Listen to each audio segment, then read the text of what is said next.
Good evening. This is On the Campaign Trail. Every week, we track key issues, moments, and personalities in the long run up to Election Day. But we want to be clear about the map we use. We know that the democratic project is in great danger, and that shapes how we navigate our way to the May 9 elections. It isn't just elections as usual.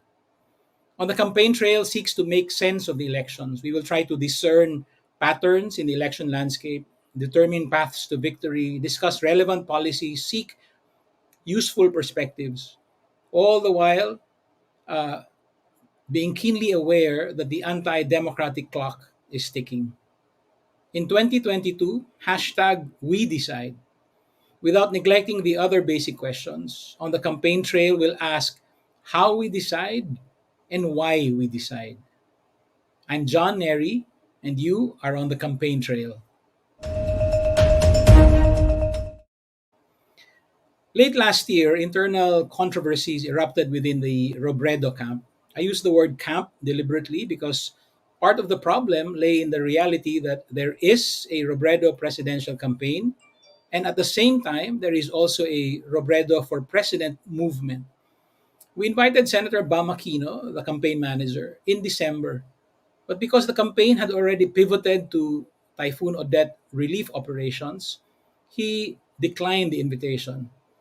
After some back and forth on schedules, we finally agreed that the last Wednesday of January would be a good time to have him over. As it happens, today, the last Wednesday of January, it is over 100 days since Vice President Robredo announced her presidential bid on October 7. It is also a little over 100 days to Election Day. In other words, Vice President Robredo's presidential bid is at its halfway point. How is it doing? What are its prospects? Senator Bamakina was kind enough to join us tonight to answer our questions. Sen Bam, thank you for joining us. Thank you, John. Magandang gabi sa lahat ng mga nanonood. Good evening. Sen, this is not your first time to manage a national campaign for Leni Robredo. Aside from the fact that she's now running for president, what are the biggest differences between 2016 and 2022?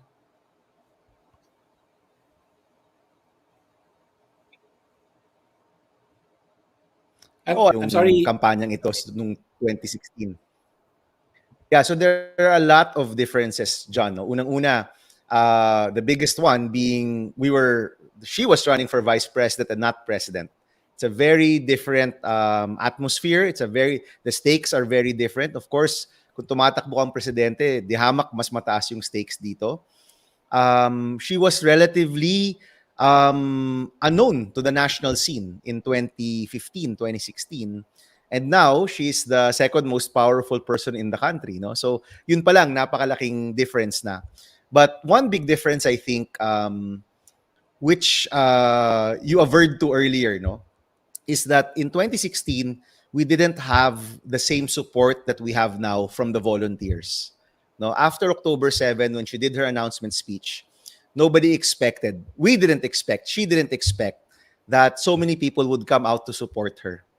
And some say na, having all of these camps around, having all of these groups around is a disadvantage. But actually, tingin namin, it's our advantage. No? It's one thing that we have that we didn't have in 2016.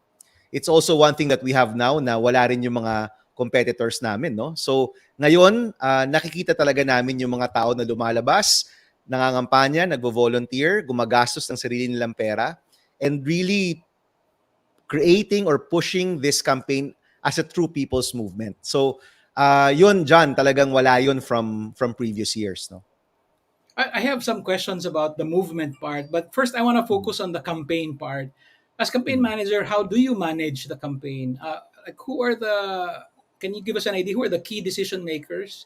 And is the vice president heavily involved in campaign strategy and planning? She is, no? She is involved. I won't mention our Exco members, John, no? So, old school, no? I think we have to keep some things behind the scenes, no? But The vice president is very involved.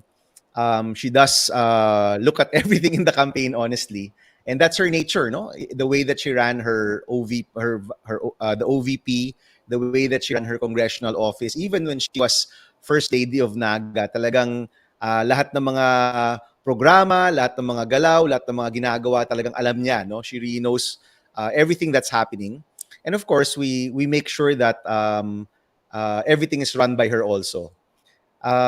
This campaign again is quite different because hindi lang siya the usual people, no? We have groups who have come out. May mga old timers from the 2015 campaign that kasama na ako doon.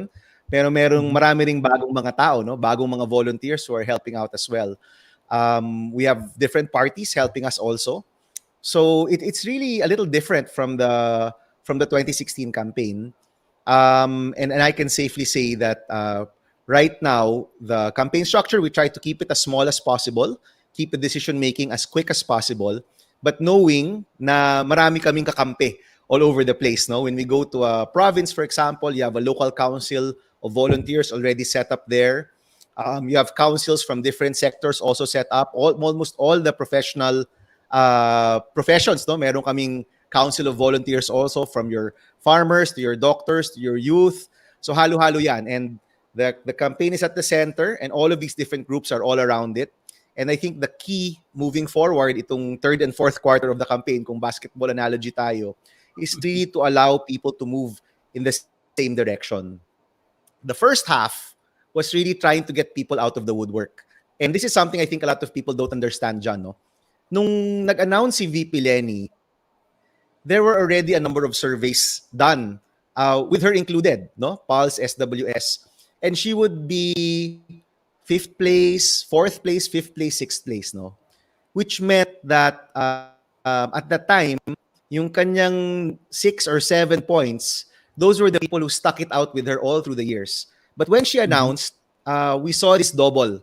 And last December, we saw us hit about 20, but internally we say about Mhm. 17 to 18 points because there were some surveys which had us lower than 20. And itong Mhm. 18 points, wala to in the previous years. No? This wasn't present. And we had to have the first half of the campaign to get the volunteers out, to get them out of the woodwork, to get them to exercise again their campaigning muscle, no, their protesting muscle. Kasi for so long, parang tumahimik yung mga tao. And it took a few months to get a lot of people to come out. And, I have Zooms. I have a lot of Zooms with volunteers. At marami sa kanila nagsasabi, Sen, this is the first time we're campaigning, or this is the first time I'm going to vote, or we haven't Mhm. done this in such a long time, but we're here now because we know how important this election is. No? So that's the first half. Itong second half is really trying to make sure that everybody who's come out for the vice president, and they're the people who wear pink on Wednesdays. They have their pink paroles outside. They have their Facebook profiles with the vice president. It's now time to really request and ask our volunteers to go out and campaign. So the official campaign period is starting very soon, John. At Mhm. yung goal namin is that every day is an opportunity for the massive volunteer base of the vice president to go out and convert more people to vote for her, to vote for Kiko, to vote for the slate, and really to convert them. And that's really the directive. That's really the direction right now, going into February to May. Again, Sen, I have more questions about the movement, about the second half of the Mm. election cycle. But I want to, and also about the surveys. But I want to ask one more question about the difference between 2016 and 2022. Sure. Uh, and this is an issue or a concern that is really associated with the Robredos, because Mayor Jesse Robredo was also the campaign manager, was one of the campaign managers of President candidate Noynoy Aquino, and Yes. the issue of scheduling was of prime importance. My question is, how different is it? Was it scheduling a congresswoman in 2016, and now scheduling the vice president of the Philippines, who I think by law needs to be accompanied by a security detail, and and how the what's the difference like, to give us an idea? Well, I guess yung number of people is already a big difference from before, no? Noon talaga, we kept the sortie team very small. Now, of course, she has the PSG with her. Pero in terms of number of stops, number of places to go, it's practically the same as 2016. No, the VP really likes to go around. No, she likes to meet people. In fact, ngayon nga na may surge, mas hampered siya kasi hindi siya nakakaikot as much. And we also felt that in the 2016 campaign, that was our advantage over the other candidates, no? So it's the same advantage now. She's still kasing sipag pa rin siya. She's still gonna wake up really early and go to sleep really late.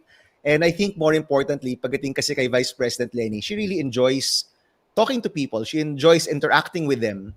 So kahit iba ng konti yung dami ng mga tao, nakikita naman namin na in terms of the number of stops, kaya pa rin maabot yung target namin. Aside from running the campaign, you also inherited a movement. So we've talked about this. How do you manage the relationship between campaign and movement? You talked about, the in the center of the campaign structure, you're surrounded by the different groups, but on a day-to-day basis, how does that work? It's a lot of relationship management, John, no? Kailangan mo talagang kausapin yung mga volunteers. Of course, it's not just me. There's a whole structure. We call them the Robredo People's Council, no? Which is organized geographically and sectorally. We have, of course, campaign staff who are trying our best to take care of our volunteers there. Patuloy yung engagement, patuloy yung talakayan. Our volunteers have a lot of suggestions. They have a lot of very opinionated, very passionate about a lot of different things, and yung mahalaga is nakikinig yung kampanya, no? So almost every day I get on a call with a different set of volunteers here in the Philippines and outside of the Philippines sometimes, no? And we talk about how best to campaign for the Vice President and Senator Kiko. So ano yan, wala yan in a usual campaign, because in a usual campaign you have your campaigners, they're your staff, you tell them what to do and then that's it, no? Dito, alam namin na kung yung core campaign team lang, kulang yon to run a presidential campaign. But with all of the support and all of the volunteers that we've gotten from everywhere in the Philippines, literally all provinces dyan, no? A lot of municipalities, all provinces, all regions, and even abroad, nakita namin na ito talaga yung magiging susi sa pagkapanalo ni VP Leni at ni Senator Kiko. Yeah, we had the opportunity to guest Aurelio Servando of the Robredo People's Council in Iloilo, and also a few others. Can we talk about some of the specifics? The Vice President said last week that yes, she may be the top advertiser as far as the campaign is concerned on Facebook, but all that money was raised by volunteers. Yeah. How does it work? And does the campaign have some sort of tripwire for accountability? I mean, how does that work? I mean, can somebody just say, I'm going to run these ads, I'll pay for them without knocking on your door? No, so there are rules. Facebook has rules there, John, no? So may mga rules sila dyan. And of course, we're very careful about material which has the Vice President herself and the material where she's talking. But there's a lot of material out there also na hindi na namin, hindi kami yung gumawa. In fact, there's more material out there that the main campaign group didn't make. Kasi that's the other big feature of this campaign, is that a lot of the content is user-generated. Even the color pink is user-generated, no? We were going into October 7, and sabi ni VP, Sen, ano bang kulay natin? Diba? What's good to wear? And, we were talking about different colors, and sabi ko, ma'am, you should have your own color. And eventually, she looked out the window at sabi niya, the volunteers have been tying pink ribbons outside of the OVP. Maybe we should go with pink. No? So even the color itself is galing to sa volunteers. No? So there's a lot of content out there. Some of them are boosted. Some of them are shared heavily. Sometimes they're organic, but they actually reach more people. So the ads that, of course, the campaign does, we're responsible for that. We have friends and supporters who support the broadcast of this on the social media platforms. Pero kung makikita mo dyan, yung mga pinaka malayo ang nararating, a lot of these are actually made by volunteers as well. And again, babalik ako na I don't see this as a disadvantage. I think it's an advantage. I think people these days, the way that they consume media is different. Di na sila naghahanap ng isang commercial lang or isang pananaw lang. They actually like user generated content. The different communities around those content creators appreciate user generated content. It can come off actually even more real, even more warm sometimes, and we welcome it, no? So it's a feature of this campaign. I don't think it was there in 2019 or 2016. Mhm. Pero moving forward, palagay ko yung mga susunod na kampanya will be determined by if people actually make content for the candidate. And that's something I think that we see a lot for the vice president. Yeah, it's not a bug, no, it's a feature. uh, but before you rolled out the campaign theme of Gobyernong Tapat, Angat Buhay Lahat, Yes. uh, many people, even those very sympathetic to the vice president, felt that the emphasis on user-generated content meant that you did not have a single driving narrative. Number one, do you agree with that assessment of the first half of the game, so to speak? And second, do I you think think that the new theme uh, will now address that? Well, una John, the narrative of the first half of the campaign is the user-generated content. No, the first half of Okay. this campaign is how Filipinos responded to the vice president, who, as you know, is probably the most trolled Filipino over the past 5.5 years, who is the head of the opposition, who a lot of people actually wrote off for these elections, and now we're in second place and gaining ground. No, so alam mo yon, it's having those people there in itself is already a minor miracle, no? Take a step back. Before October 7, the vice president wanted to unify the opposition, no? I was with her in some of those meetings, John. And nakita namin doon na kung gusto talaga natin ng pagbabago, kailangan siyang tumakbo. And she came to that decision quite late, no? So nung nag-decide siya that she would put her hat in the ring at talagang tatakbo na siya, she didn't expect, again, we didn't expect that people would come out, that we would jump to second place, actually. No? Remember, for the longest time, we were getting 7 points, 8 points. But as soon as she said, I'm willing to take that leap of faith, napakaraming Pilipino ang nagsabi, sasamahan kayo namin, ma'am. We'll join you in that leap of faith. And that's the story. That's the narrative of how people came out. And take note, for so many years before October 7, napakarami rin sa mga volunteers natin dyan had kept quiet. No? Talagang tahimik lang. At suddenly, nung nakita nila may pinuno na willing na tumaya rin sila. So for me, that's an important part of the story. Now, on a more practical level, and I'm sure you're thinking of this na rin, John, once she said she was going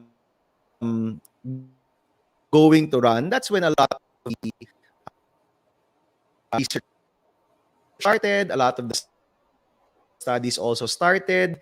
That's when you start to ask for your support, no, from your creatives, support from in terms of strategy. So it took some time to be able to really get all these pieces together. It's a national campaign after all.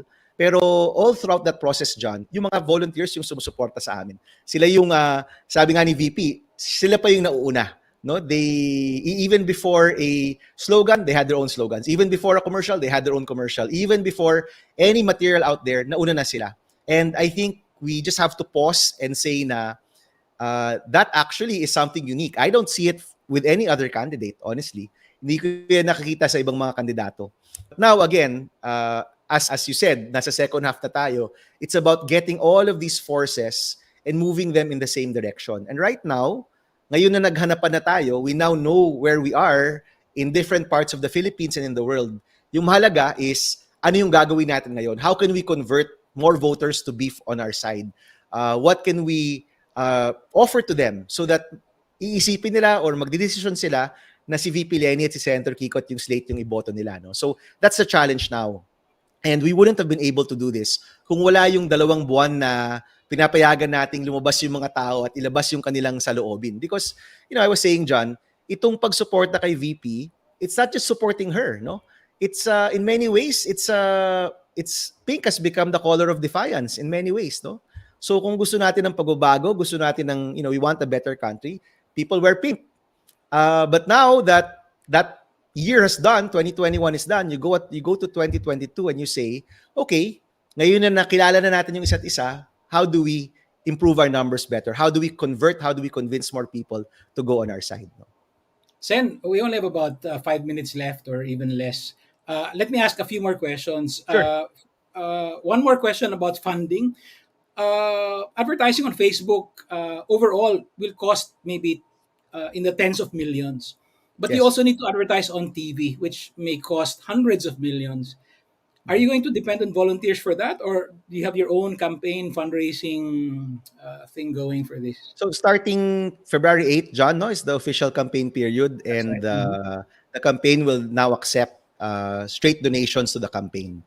So there are Mhm. some rules there, no, of course. And syempre, pag February 8 na at nagdo-donate ka, kailangan nasa SOSE ka, and that has to be submitted. The names have to be submitted to COMELEC. So like any other campaign, once the campaign period starts, a lot of these rules kick in, and those that wish to donate to the campaign can donate to the campaign directly already. Sen, I noticed that when the vice president announced her bid, she visited her bailiwicks, Iloilo more than once, Cebu more than once, Bicol, up and down, and so on. I guess it makes sense, right? I mean, you consolidate your support there. Um, where will we expect her to? Where should we expect to see her in the second half?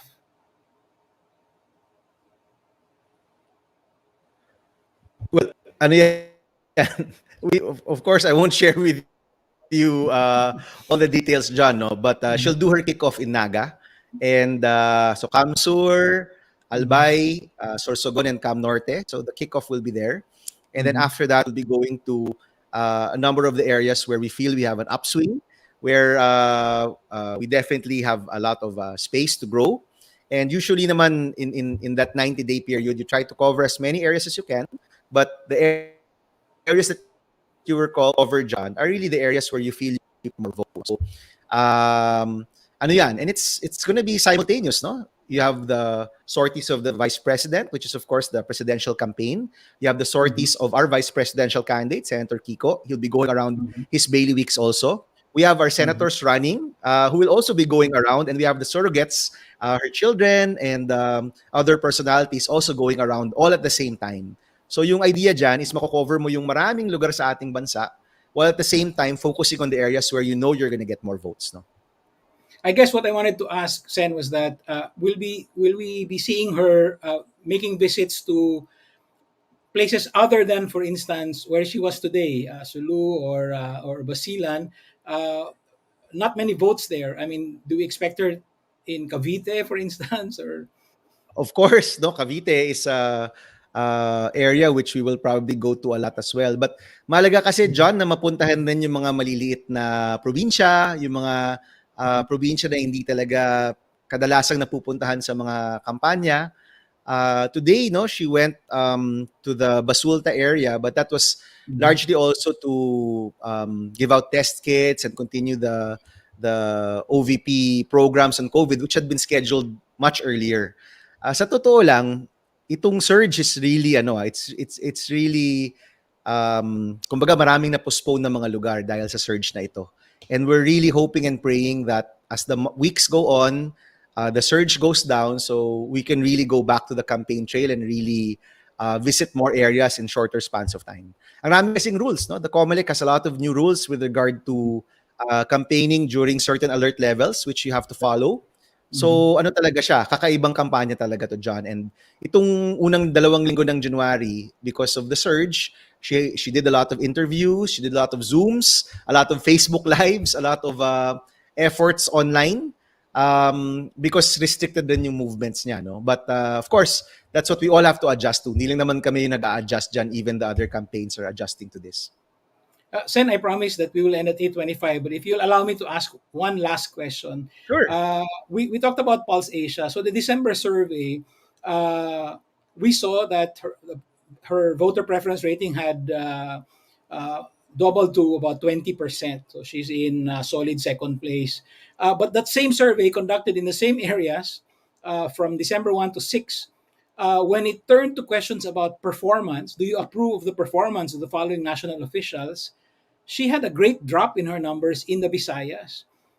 from Yeah. 70% approval rating in September, the September polls, her rating went down to 41%. But at the same time, her voter preference in the Visayas doubled. How do you make sense of that? I mean, is the performance rating conditioned by the disinformation, the trolling that you mentioned for the last 5 years?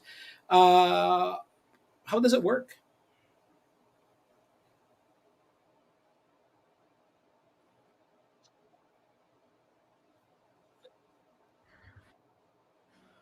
Sorry, Sen. Well, ano yan, John, no? We talked about din, no? Itong, uh, yung paggalaw ng mga numero niya sa... Hello? Sorry, John? Yeah, I Go think ahead, please. I nawala ako for a while, no? But I was Yeah. saying that, we looked at those numbers extensively. We talked to us about it also. But we noticed a trend, eh. And the trend really is her performance sometimes is really affected by the times that she's more pointed. No? Mhm. Kapag mas pointed siya about her stand, pag mas pointed siya about her position on issues nationally, sometimes this goes down, but it quickly rebounds. So we're not very worried about that. In fact, we're quite excited because when that rebounds, it means that mas tataas pa siya. And hitting 20 was actually the highest she's ever gotten in years, no? So we really feel that there's really an upside here, no? Talagang marami pa tayong pwedeng iakyat. And the next couple of weeks going into February and March would really be the challenge for the volunteers. No? Ngayon na nandito na yung mga volunteers, ready na sila ng mga kampanya at magsisimula na yung official campaign period. It's really a matter of letting this movement move, no? Talagang gagalaw sabay-sabay. And again, if the first couple of months was looking for your fellow kakamping, looking for, nagugulat ka, oh, on October 7, yung kwento sa akin dyan, no? People looked at their Facebook and said, uy, yung pinsan ko pala, parehas ko pala na gusto si Leni. Or uy, yung classmate ko pala nung grade school, nag-pink bigla. Ano pala siya, para kay Leni siya. So a lot of the first few months was really in terms of finding each other. And nagbuo-buo na yan into chat groups, into volunteer groups. So we've found each other. The next challenge is, now that we've found each other, where do we move? How do we move together? And that means, hindi nakakamping dapat yung hinahanap mo. Ang hinahanap mo, mga kababayan natin, na gusto nating ma-convince o ma-persuade na iboto yung ating kandidato. And that's really the challenge now, no, moving forward. And if the volunteers, as they've shown in the past couple of months, yung energy, yung passion, yung lakas ng loob, kung tuloy-tuloy yun, every month you're gonna see us get higher and higher and close that gap, no, towards first place. Sen, this has been very illuminating. I want to thank you for your time. Senator Bamakino, thank you very much. Salamat. Salamat, Sir John, and thank you to all of your viewers. Salamat po.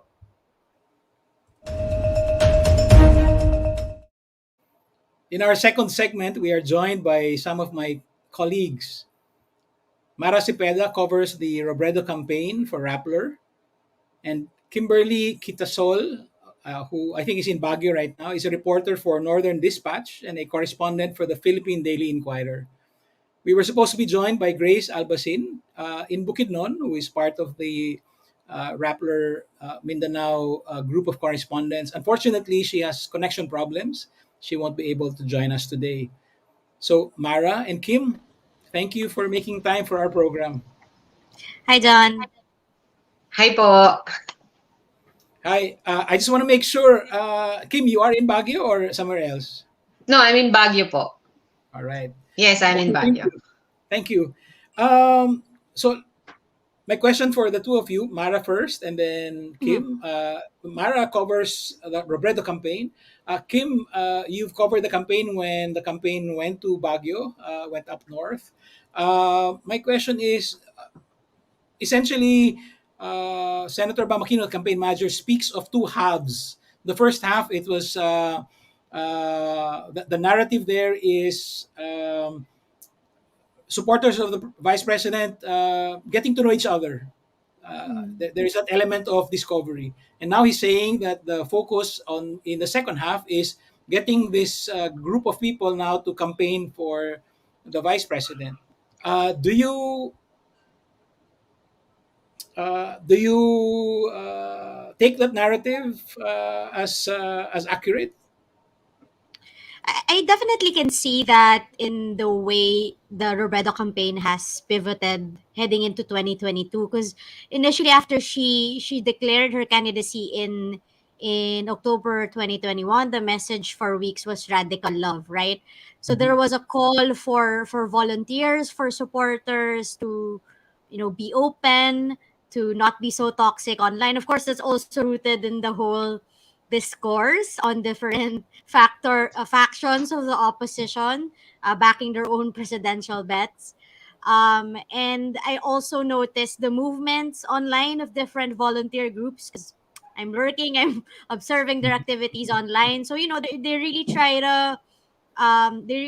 to promote each other's initiatives for VP Lenny. And I understand from the campaign team that the past couple of months before 2022 was really spent on organizing all these groups, and it's very difficult, as John, you've mentioned. The difficulty of managing a movement of this scale is something that the Robredo campaign team has not really dealt with in 2016. But then now, nung pumasok ang 2022, doon na pumasok yung mas konkretong tagline ni VP Lenny, which is gobyernong tapat, angat, buhay, lahat. I guess napapansin ko din yung, I guess, second half, yung pagbabago ng approach din dun sa campaign. And I think that also is also a response to a lot of criticisms that has been thrown against VP Lenny, not so much on her policy, because it's been very, very comprehensive so far. Not really on her track record because of all the other presidential candidates, malina siya. But it's really on what's the central narrative or what's the central messaging and what's the story of VP Lenny that sets her apart. And yeah, I can see that. And then and we're really looking intently at how the gobyernong tapat angat buhay sa lahat is going to manifest, from her interviews to the campaign materials that they're going to be churning out in the next couple of weeks. Thank you, Kim. Yes. From your coverage in when the vice president went up to Baguio, uh, do you recognize the campaign from Senator Bam's description of it? Is that how it struck you? You mean how the narrative that there are people coming out from different groups, from different sectors.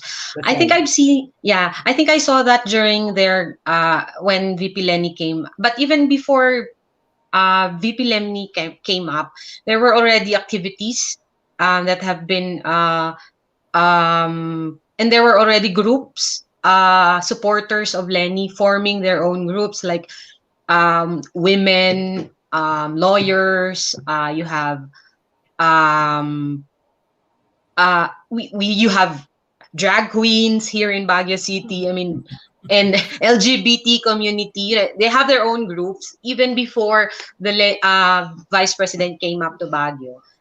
There were already existing different groups. Um, when she came up, they gathered in one venue. So I think, yeah, I see that this is a unique kind of what do you call this? I haven't seen this in the past elections. Mhm. Even when she ran for vice president, this was not how it worked. Um, it's usually the main campaign team, like organizing everything, That's right. connecting to the local campaign team. But here, even VP Lenny didn't know where to go, or I mean, hindi niya alam kung saan siya pupunta, no? Parang Mhm. she was sharing that um, different groups already have their own activities that she was just informed that when she was coming up that there's a group organizing a she didn't even know that she has a headquarters here, that a headquarters was set up here in Baguio City for her. She opened the headquarters. Parang ganon. Usually galing sa taas pababa yung ano, pero ngayon ko lang nakita na may ganito na, from the ground. And even when right now there are already activities lined up. Like I think the latest was a January 16 meeting with Pony Boys. In Wright Park, we Yes. have Yeah. this. Yeah. So Okay. they met with the Pony Boys. They gave them food packs like rice, vegetables, all those are donated by supporters. And then they have another activity on they will be holding a bigger activity on January 28th at the La Trinidad Trading Post, where they will do not just the usual free lugaw, but there will be um I guess they'll be having free haircuts, free job matching, and yeah, free medical assistance and legal assistance, consultations. So Kim, I'm sure yeah. I'm sure you're asked this all the time, no, about the concept, the idea of a solid north. My question for you is this: so you're saying that the movement part is a genuine thing. There's a real draft for her. There are grassroots groups coming out for her. My question is: will this have an impact on the solid north? Well, to start off, there's no solid north. There is always somewhere. But well, hindi may pagkakaila. Bongbong Marcos is strong. Is a Mhm. strong contender here in the north. Um, I think back in when he ran for vice president, uh, if I'm not mistaken, natalo niya yata si VP Leni dito eh. Ganyan. Yes, Pero, yes. oo, oo. So, yeah.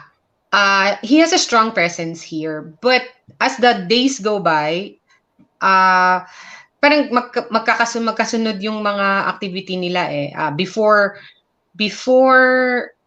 nauna yung Leni, yung mga supporters ni Leni na nagkaroon ng what do you call this? Motorcade. Tapos sumunod yung nagkaroon naman ng sariling motorcade ang mga supporters ni BBM, yung ganyan. Tapos umakyat si VP Leni. Well, Mhm. Bongbong did not come, pero alam mo yun,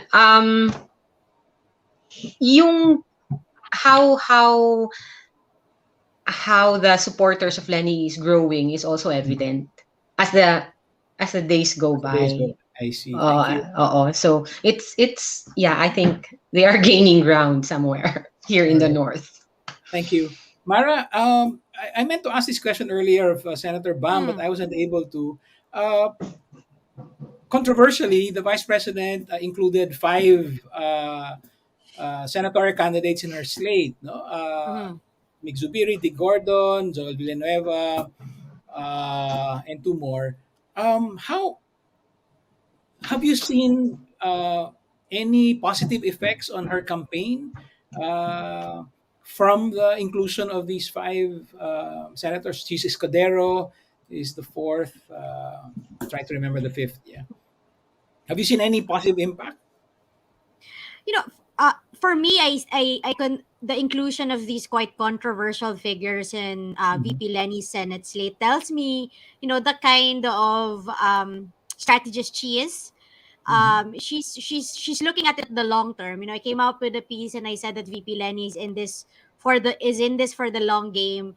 Mhm. And if these controversial candidates in her list do win, and they are the ones who are likely going to win, then they're going to be valuable allies for her in the Senate. They are the ones who understand, the horse trading that has to be done for legislation to be passed. And Senate Minority Leader Frank Drilon, the campaign manager of this slate, said as much na itong mga kinausap nilang mga popular politicians, Binay, Zubiri, Villanueva, sila yung mga pwedeng makatrabaho. They're not necessarily opposition allies, but they are the ones who have been willing to, sit down, and sila yung pwedeng makausap.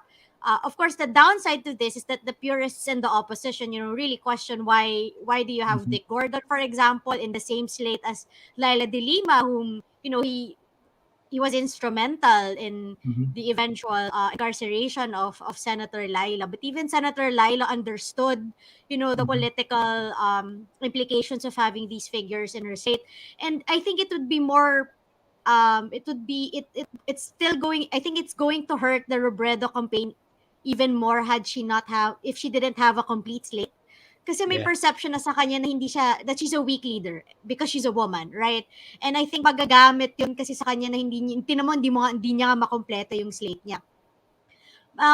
But these guest candidates also agreed to be part of the list, knowing that there is a pandemic. So they sort of have a little bit of a leg room to also say yes to be included in the slates of other candidates, and they don't really have to commit to go up on stage with just VP Leni. We will see in the coming weeks, talaga yung consistently kasama niya, apart from the initial seven. But I think it's really a strategic move on VP Leni's part, and it's consistent with her messaging that she's running as an independent, and she's here to really show that she's a unifying figure. She can uh, unify all these personalities who we thought would never come together and be part of her slate. But as to how committed they are and if they are going to endorse her explicitly, we will see in the coming weeks. Have you seen at the level of campaign tactics? Have you seen Mm. any sort of help? For instance, are there any indications that the vice president's presidential campaign is working with Subiri Group for sorties in Bukidnon, or with Joel Villanueva for sorties in Bulacan? Has it reached that kind of uh, cooperation? Uh, not yet. I would have to admit that. If they are helping VP Lenny organize the sorties, then it's done in secret because Mhm. you don't really see their names even in advisories. Kahit yung tipong turnover X donation or X angat buhay project to Senator ganito. Walang ganun eh. May mga ganun kasi usually si VP Lenny for may mga appearances din siya with local officials. Siguro yung pinaka-obvious na is Sorsogon Governor Cheese Escudero, because when she That's right. visited the province, there was really part of the advisory ng OVP na may meeting with the Escuderos, but no statement was done. Though there were pictures na lumabas. Pero hanggang dun lang muna. Pero may intindihan din mo kasi because these are seasoned politicians and they know that an endorsement this early in the game could also hurt their chances even in their own base. So syempre that's the sad part of politics here in the Philippines, 'di ba? Pero wala pa unfortunately, and syempre mas maganda for VP Lenny if everyone in her slate would eventually, stand by her and really say I am backing this person for president. Thank you. Kim, sorry, but I want to go back to the issue of the Solid North. If I remember correctly, in 2016, Ferdinand Marcos Jr. won anywhere between 65 to 75% of the vote for vice president in regions 1, 2, and in the CAR. My question Mm. for you is, with the uh, ground gaining of the vice president Robredo in uh, even in northern Luzon, is it possible to actually imagine an outright victory for her in any of the three regions? Or if not, what would be her? I mean, do you think she can reach 40% of the vote? I mean, that's you're talking of a swing of millions already. If she goes from 25% to 40%, for instance, in region two. Um, I'm curious about the political arithmetic.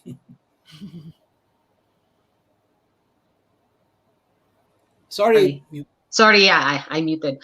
Uh, among those three regions, the Cordillera has the smallest vote number. It's less than a million. It's just That's right. 900 plus, I think. Cagayan would be the vote rich area. Ilocos does not have that much vote too. Right now, I am, uh, there is no, like, wala pang ganun ka-obvious or explicitly from the local officials saying that they are pro Leni right now Mhm. yet. Mhm. Well, apart from, of course, our former congressman in Ifugao, Teddy Bagilat. But even Mhm. in Ifugao, they have to work double time to uh, gain more support for. But they already started. I saw already that they have a group, Ifugao, supporting Leni, or Ifugaos for Leni. Because Ifugao is also used to be part of Region 2. Mhm. And it's uh yeah, it's BBM area. So, but yeah, we hope, we'll see. Hope and see. Wait and see kung how much ang kaya pang itulak, because right now kahit papaano, they're gaining ground nga, as I said earlier, and hopefully they will be able to convince more um through their efforts locally, because even the different groups are already, parang when she came up here in Baguio was a moment for all these scattered groups to meet together and actually tahiin yung kanilang Mhm. efforts. Mhm. So yun yung maganda na nangyari when the vice president came up, and I think after that they were able to coordinate and expand, because before, most of the groups are just here in Baguio, and later on there were already groups in other in the Mhm. nearby towns, and then they expanded to the provinces of Car. So far I have no I haven't really seen the Region 2 area. Okay. Kim, and Mara, I promised that we would end at 8:45, but allow me to ask one last question for the two of you. Let me start with Kim, and then I'll direct the question to Mara.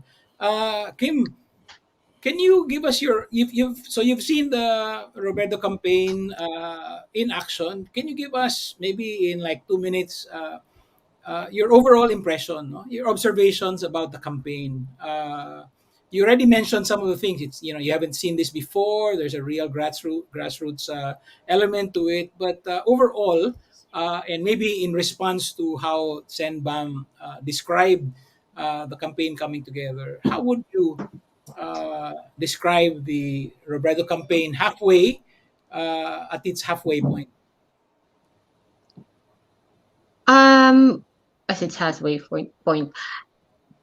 Well, I yeah, I've mentioned earlier, it's really new to me for me to see how different groups, different walks of life, Mhm. um you know have supporting one candidate really on their own, parang how they came together, and this is not the traditional campaign na dati kong kino-cover na Mhm. uh, bago siya in the sense that it looked like more of a movement. Um, Everybody from all walks of life, this supporters of Leni, putting what they have, putting what they can Mhm. on the table, and working with that resources that they have gathered among themselves. uh well, that's what I saw. That's what, like, flower growers would donate flowers, vegetable growers would donate vegetables. So yung ganon, hindi ko siya nakita in the past elections for any candidate for that matter. Well, similarly to how the progressive party list campaign worked before, Mhm. where people's organizations were actually uh, the ones mobilized in the Mhm. campaign. So Mhm. I think yun yung pattern, yung similarity with how Bayan Muna and the other like Bayan Muna, Gabriela, but these Mhm. are sectors na, like That's right. for Gabriela, it's the women's organizations working for them. Mhm. For Anak Pawis, it was the farmers organizations who were gathering and really campaigning, urban poor organizations.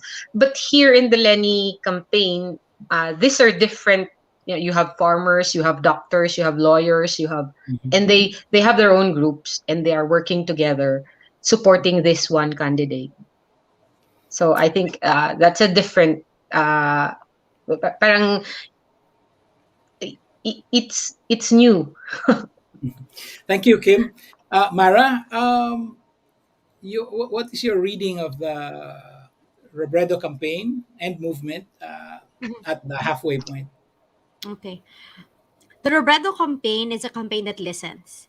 I think one thing that people don't really appreciate so much is that the VP Lenny herself and the people she has chosen to help her run her campaign, they are listening to every single criticism that's thrown at her, thrown at the campaign. They are playing catch up, definitely, because a lot of her opponents have set up, the machinery, the infrastructure way before the filing of the COCs. Kaya I would say medyo nababagalan din ako sa pagtakbo ng campaign, but they are listening, and when 2022 came in, I can see that their pivot and their messaging is rooted in um criticisms that VP Lenny is, the very false impression that she has not done anything, nakuda lang siya ng Mhm. kuda. It's a response to criticisms, or in the perceptions that she appears to be a weak leader, and it's also a response to the messaging of trolls that nabobo siya kasi 'di ba pinapakalat nila yung spliced video about her allegedly wrong mathematical computation, and everything that VP Lenny has been doing so far since January came in, to me, is a response to that. Sinasabi niya dun sa mga nagsasabi na wala siyang nagawa, her messaging now is, may resibo na ako, ito, OVP. And that's why when I have noticed in my analysis of her speeches is that she really takes the effort to mention specific programs of Angat Buhay, that she has done in that particular place. It's always parang adjust yon dun sa kung ano yung makaka-relate yung mga tao. And then, and it's not really sexy. It's not always going to be picked up by mainstream media because it's not sexy. But that, I think, is one concrete way that VP Lenny is doing to really show that the people that the OVP has been working. Her biggest challenge pa rin kasi talaga is disinformation. Mhm. She's the disinformation networks against her by Duterte propagandists, by Marcos propagandists, two big machineries have really, amplified all these black propaganda against her. Mhm. And it's more organized than her team. But the campaign is listening, and nakikita ko naman yung effort. But as to if it will stick, we will see in the coming days, and we will see if the messaging is working so far when the next maybe 2 or 3 surveys come up. We will also the interviews recently, the interviews that VP Lenny has been joining, is also a good platform for her Mhm. to really get the message out there, kasi people are going to watch. They might not follow yung daily coverage of VP Lenny's activities, but they will watch yung mga ginagawa na, especially ng mga TV networks na presidential Mhm. forums, and I can see that she is really following the messaging that they want her to pursue. Yeah, I'm glad that you raised the issue of disinformation. I was really struck by something that Sen Bam said earlier, and that is, uh, you cannot deny, of course, there's the impact of the disinformation campaigns which have been going on for more than 5 years. And but one of the results of those campaigns is it has set the expectations so low for the vice president. All she needs to do is to go out on TV and string, complete sentences together, and people say, "Wow!" Right? I mean, that I never thought of it in those terms. So I guess Mhm. that's something to think about. But it's 8:55. This has been very fascinating. I look forward to having this conversation again. Down the road. It's only 100 days to election day, 103 days to election day. I'm sure we will have many more opportunities to assess the different campaigns. But for now, Kimberly Kitasol and Mara Cepeda, thank you very much. Thank you so much. Well, that's it for us tonight. Join us, join us again next Wednesday at 8 p.m. Our main guest, the new president of the Catholic Bishops' Conference of the Philippines, Bishop Ambo David. Follow us on the campaign trail because it isn't just elections as usual. This is John Nery. Good night.